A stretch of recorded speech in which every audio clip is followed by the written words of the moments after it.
Whew. Welcome to our last day, day 30 of the three kanji challenge. As we've been going through, we learned up to 90, kanjis by the end of today.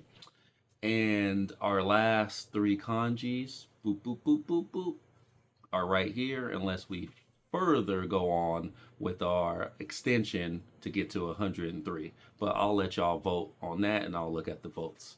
So here we go, people.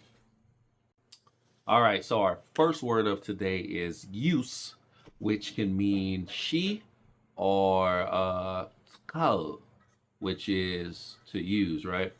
And our word for today is, let's use shito, which means apostle or disciple, just like in the Bible, right? Learned a new word. All right, let's go to our second one.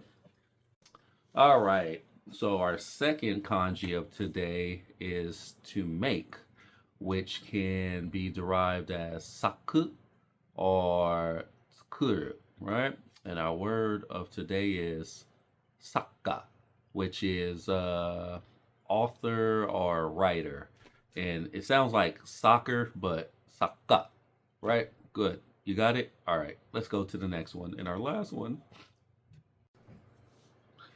And our last word is end, which can mean owaru or shu.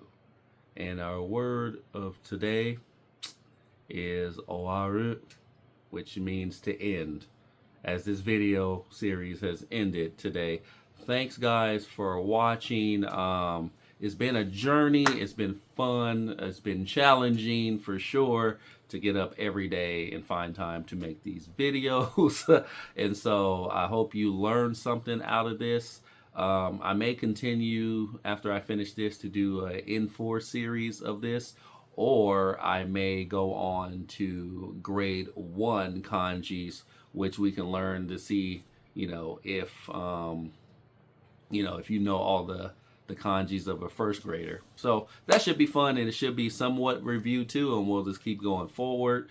But I don't think I'm gonna do it every day, probably every other day, because summer's coming and it's about to get busy for me. So thank you again. I hope I see you later. And like and subscribe and wish you luck. All right, peace.